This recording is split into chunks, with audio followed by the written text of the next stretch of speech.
अगर आपको मेरी वीडियोस अच्छी लगती है तो लाइक और शेयर करना, और हाँ, कमेंट कर जरूर बताना। और ऐसी ही नई नई लेटेस्ट वीडियोस देखने के लिए हमारे चैनल को सब्सक्राइब भी कर देना। इस सीजन के लास्ट पार्ट में जो हमारे चैनल पे अपलोडेड है उसमें हमने देखा था कि जाओ यूफी को जाकुई का लैपटॉप इस्तेमाल करते हुए देख लेता है, लेकिन उसके पूछने पर यूफी जाओ से बहाना कर देता है। नेक्स्ट सीन में जाओ, चैन और जिया सब जाओ के घर पहुंचते हैं तो जाओ फौरन जाओ का हाथ पकड़कर उसे कहीं और ले जाती है। चैन और जिया जाओ के घर में घूमने लगते हैं, तभी इनके हाथ एक पेंटिंग लगती है जिसे खोलते ही उसमें बनी लड़की बाहर आ जाती है। जाओ और जिया भी इनकी आवाज सुनकर वहां आ जाते हैं। वो लड़की इन्हें बताती है कि उसे शेंग नामी लड़के ने 1000 साल पहले बनाया था और वो अब एक शैतान बन चुकी है। वो शेंग से बहुत प्यार करती है, लेकिन वो उससे कभी मिल नहीं पाई क्योंकि उसने सुसाइड कर ली थी। जाओ उसकी मदद करने के लिए तैयार हो जाती है और एक खास तरह की कैंडल लाती है जिससे ये लोग वक्त में पीछे जाकर उस आदमी को ढूंढ सकते हैं। जाओ इन्हें ये भी बताती है कि इन्हें कैंडल बुझने से पहले वापस आना होगा, वरना ये लोग हमेशा के लिए वहीं फंस जाएंगे। सब कैंडल जलाने की कोशिश करते हैं लेकिन वो किसी से नहीं जलती। इतने में जा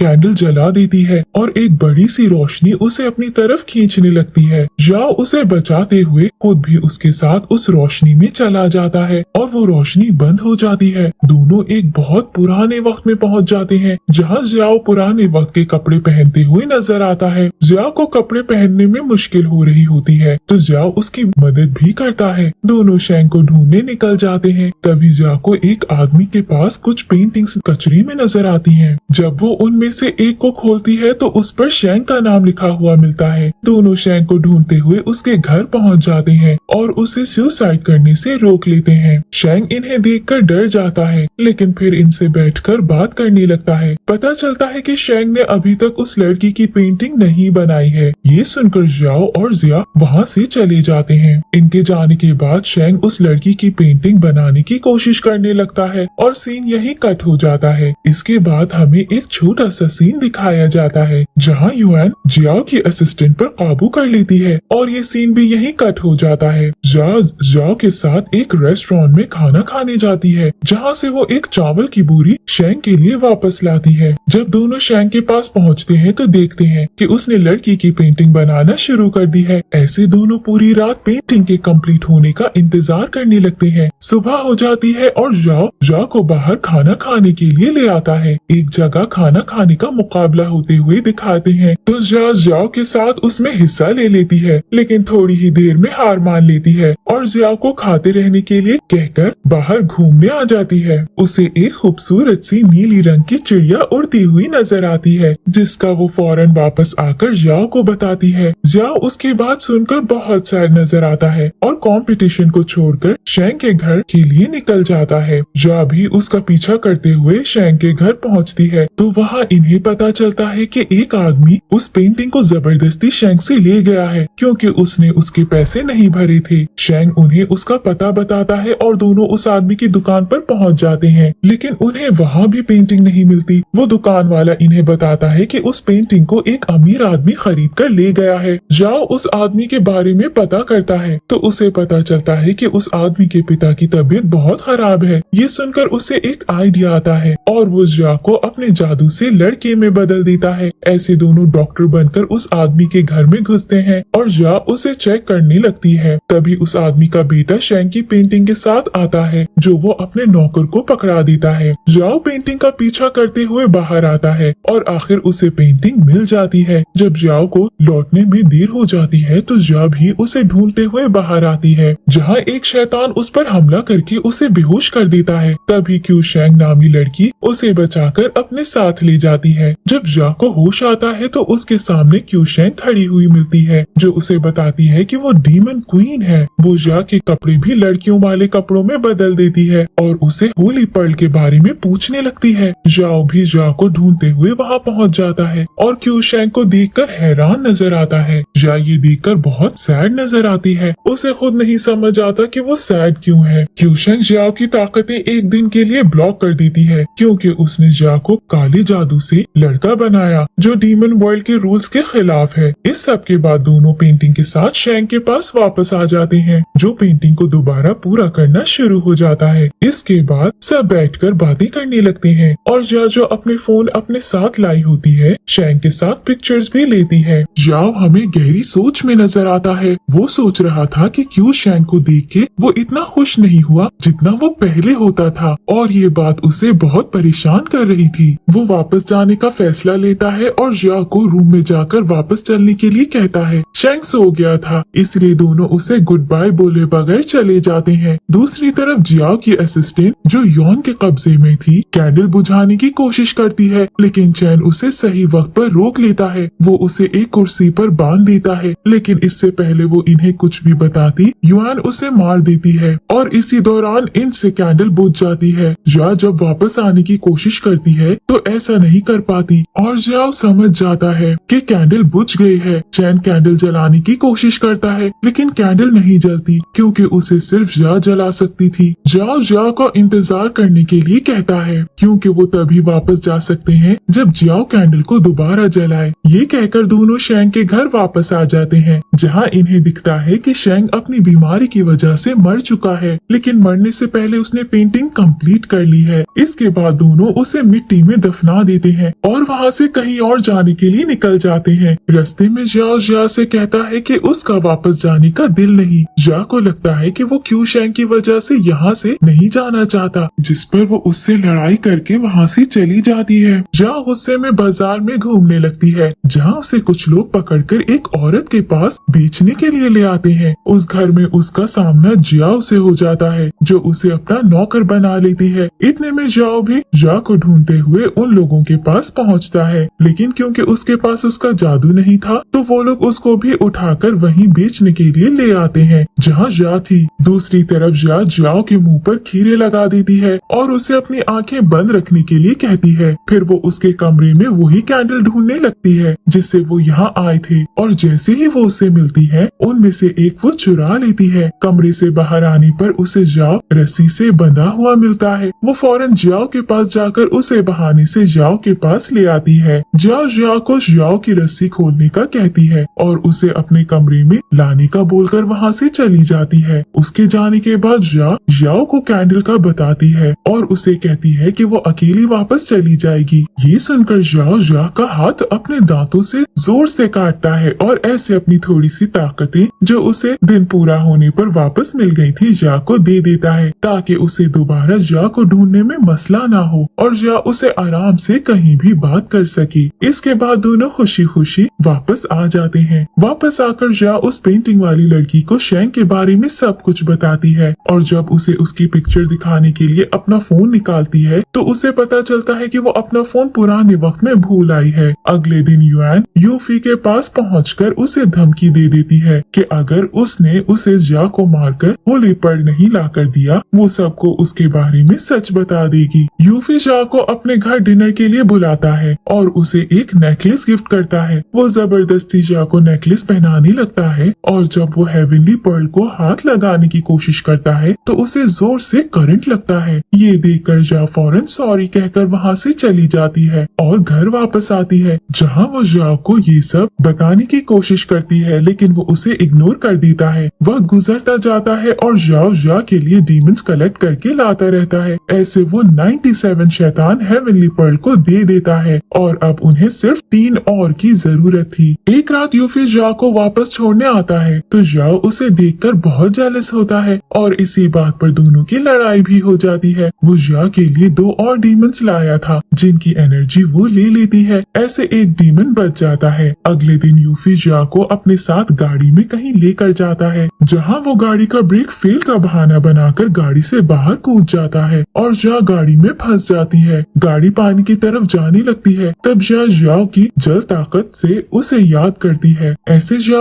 आकर उसे बचा लेता है और जिया को हॉस्पिटल ले आता है। यूफी फौरन हॉस्पिटल पहुँच जाता है जहाँ वो जिया के सामने जिया को आई लव यू बोलता है लेकिन जिया उसका जवाब नहीं देती और जिया को देखने लगती है लेकिन वो गुस्से में बाहर चला जाता है और चैन के साथ रेस्टोरेंट पर बहुत पीता है। चैन जा को उसे लेने के लिए हॉस्पिटल के गार्डन बुलाता है, जहाँ वो दोनों को अकेला छोड़ देता है। जाओ बुरा ख्वाब देखकर अचानक उठ के जा को किस कर देता है और फिर दोबारा बेहोश हो जाता है। ऐसे ही सुबह हो जाती है और जाओ उठकर देखता है कि जा उसके बराबर में सो रही है। वो उसे फौरन हॉस्पिटल के अंदर ले जाता है, जहाँ दोनों एक दूसरे के साथ बहुत ऑकवर्ड नजर आते हैं। जाओ घर जा के लिए कपड़े लेने आता है, जहाँ उसे उसके कमरे में डायरी मिलती है जिस पर उसने आई लव यू जिंग लिखा हुआ था। ये देखकर जाओ को गुस्सा आ जाता है और वो अपनी एनर्जी हेवनली पर्ल को देने का फैसला करता है। इससे पहले वो यूफी से जाकर मिलता है और उसे अपने बारे में सब सच बताता है। जाते जाते वो यूफी को जा का ख्याल रखने का बोलता है और हॉस्पिटल आ जाता है। वो हेवनली पर्ल को अपनी थोड़ी सी एनर्जी दे देता है, लेकिन जाओ उसे नहीं उतारती और उसे अपने साथ घर जाने के लिए कहती है, जिसके लिए वो मान जाती है। दोनों घर आकर साथ बहुत सारा वक्त बिताते हैं। जाओ को इयररिंग्स भी गिफ्ट करती है, जिसमें से एक वो खुद पहनता है और दूसरा जा को पहनाता है। आखिर जब जा हेवनली पर्ल को उतारने की कोशिश करती है तो उसकी सांस फिर रुकने लगती है और वो उसे नहीं उतार पाती। दोनों कंफ्यूज्ड होकर जाओ को बुलाते हैं, जो उन्हें सच बताती है और कहती है कि उन्हें 100 नहीं बल्कि 10,000 डीमंस की जरूरत थी और उसने ये सब जाओ को यहाँ अपने साथ थोड़ा वक्त बिताने के लिए किया था। जाओ वहाँ से गुस्सा होकर बाहर चला जाता है, लेकिन जैसे ही वो बाहर आता है तो बहुत खुश नजर आता है। उसके दिमाग में सिर्फ ये बात चल रही थी कि वो अब जा के साथ और वक्त बिता सकता है, लेकिन जब उसे यूफी नजर आता है तो वो फिर से सैड हो जाता है। दूसरी तरफ जाओ जा को बताता है कि वो उसे हेवनली पर्ल के लिए कभी भी मार सकता है, क्योंकि वो पर्ल की मदद से डीमन किंग बनना चाहता था ताकि क्यूशैंग के साथ हमेशा रह सके। जाओ जा को अपने साथ दूसरे मुल्क ले जाने का फैसला कर लेती है और उसके हाथ पर ऐसा कपड़ा बांधती है जिससे जाओ उसका पता नहीं लगा सके। जाओ एक रेस्टोरेंट में जा के डैड को बैठा देखता है, जिनके पास पे करने के पैसे नहीं थे, तो वो उनके लिए पे कर देता है। इस बात पर वो उसे अपने साथ घर ले आते हैं, जहाँ उन्हें जा नहीं मिलती। वो जा का इंतजार करते हुए जाओ को अपनी और अपनी वाइफ की लव स्टोरी सुनाना शुरू हो जाते हैं और उसे बहुत सारी एडवाइस भी देते हैं। युआन यूफी को एक पेपर देती है जो वो उसे जाओ पर लगाने के लिए कहती है। यूफी जा के घर पहुंच जाता है और जाओ को बातों में लाकर वो पेपर उस पर लगा देता है। जब जा के डैड किचन में होते हैं, जाओ के घर पहुंचता है, जहां वो उसे बताती है कि जा तुमसे छुप रही है ताकि तुम उसे मार ना सको। ये सुनकर वो बहुत सैड हो जाता है और गुस्से में जा की इयररिंग्स फेंक कर रोने लगता है। वो हेवनली पर्ल को छोड़कर गायब होने का फैसला करता है। वो एक आखिरी बार जा के घर को देखता है। इतने में उसके डैड आकर उससे इयररिंग का पूछते हैं और उसे बताते हैं कि मैं जानता हूँ तुम जा के बॉयफ्रेंड हो, क्योंकि वो इयररिंग उसकी मॉम ने उसे गिफ्ट की थी। जाओ ये सुनकर फौरन इयररिंग को ढूंढकर दोबारा पहनने लगता है। तभी शीशे में उसे अपने ऊपर लगा हुआ पेपर दिख जाता है और वो उसे फौरन उतार देता है। वो एक बार फिर जाओ के पास जाकर जा का पूछता है और उसे बताता है कि वो जा को पसंद करता है। जा भी ट्रेन से उतर जाती है और जाओ के पास आने के लिए भागने लगती है।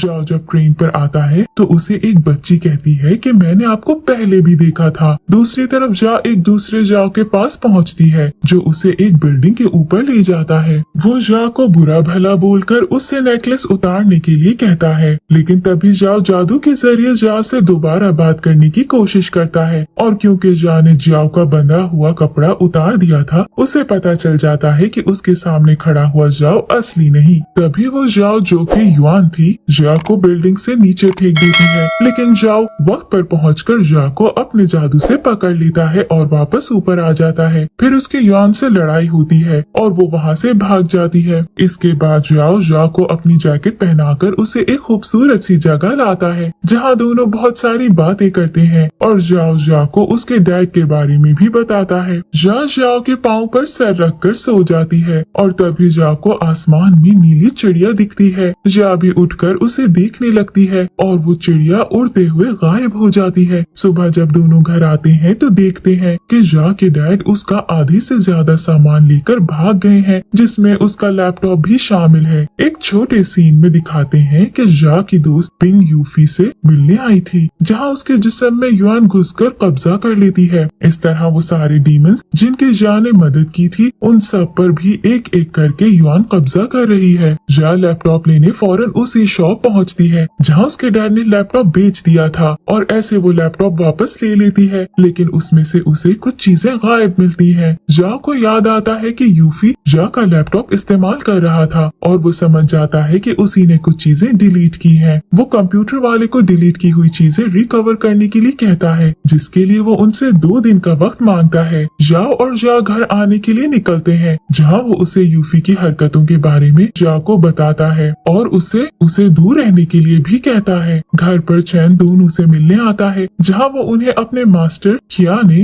के बारे में बताता है, क्योंकि बहुत सारे डीमंस गायब हो गए हैं। इस बात पर जाओ कहता है कि ये उसके भाई फैंग का काम है, जो काफी साल पहले मर चुका है, लेकिन उसकी स्पिरिट पीछे रह गई है। फैंग ही युआन के जरिए डीमंस को जमा कर रहा है ताकि वो दोबारा जिंदा हो सके। बस अब उसे हेवनली बीट की जरूरत है, जिसके लिए वो जा को मार भी सकता है। यूफी जा के घर आकर इनसे माफी मांगता है और इन लोगों को झूठ बोलकर जा को अपने साथ ले जाता है, लेकिन जाने से पहले चैन को जा के साथ छोड़ देता है। यूफी जहाँ जा को लेकर जाता है, वहाँ वो उसे फैंग के खून से बनी हुई बर्फ से कैद कर देता है। चैन को अपने मास्टर को एयरपोर्ट लेने जाना पड़ता है, लेकिन वो घर पर जादू करके जाता है और जा को घर से बाहर निकलने से मना करता है। तभी पिंक जा को किसी तरह अपने साथ ले जाती है, जहाँ आखिर जा को पता चल जाता है कि वो युआन है, लेकिन जा ने घर से निकलने से पहले जा को कॉल करके जा को बचाने के लिए बोल दिया था। जा चैन और उसके मास्टर के साथ जाओ के पास पहुंचती है, जहां मास्टर की मदद से वो लोग जाओ को बाहर निकाल लेते हैं। दूसरी तरफ यूफी युआन की बातों में आकर जाओ को चाकू से मार देता है, क्योंकि उसको सब सच पता चल गया था और युआन जा के गले से हेवनली बीड निकाल कर ले जाती है। जा मरने से पहले अपना फोन यूफी के पॉकेट में डाल देती है। जब जा के पास पहुंचता है तो बहुत रोता है, लेकिन फिर वो उसे उठाकर उसके फोन की मदद से युआन के पास पहुंच जाता है। युआन यूफी को मार चुकी थी और उसने फैंग को जिंदा करने का काम शुरू कर दिया था। जाओ युआन से लड़ने शुरू हो जाता है, जिसमें उसकी चैन, जियाओ और मास्टर भी मदद करते हैं। बहुत लंबी लड़ाई के बाद आखिर जाओ हेवनली बीट को लेकर युआन को मार देता है। वो जाओ को जिंदा करने की कोशिश करता है, लेकिन क्योंकि वो डीमन नहीं थी इसलिए वो जिंदा नहीं हो पाती। तभी वहाँ क्यूशैंग आ जाती है, जो जाओ को बताती है कि हेवनली बीट को 10,000 डीमंस मिल चुके हैं और अब अपनी आखिरी विश कर सकता है। जाओ को जिंदा करने की विश करके क्यूशैंग को हमेशा के लिए गुड बाय कह देता है और ऐसे जा जिंदा हो जाती है। ऐसे सीजन एंड की तरफ आ जाता है। चैन के मास्टर वापस चले जाते हैं और चैन को पता चलता है कि उसका डीमन पकड़ने वाला कंटेनर पिंक भी देख सकती है, जिससे वो खुश हो जाता है। जाओ भी अपनी नॉर्मल लाइफ की तरफ वापस आ जाती है। जाओ और जा दूर एक अलग घर में शिफ्ट हो जाते हैं और एक दूसरे के साथ हमेशा रहने का वादा करते हैं। फिर हम देखते हैं कि युआन की डेड बॉडी से बहुत सारा खून एक जगह जमा होकर यूफी की तरफ आ रहा था और अचानक यूफी की आंख खुल जाती है, लेकिन उसकी आंखें ब्लैक होती हैं। ऐसे सीजन एंड हो जाता है। Thank you for watching.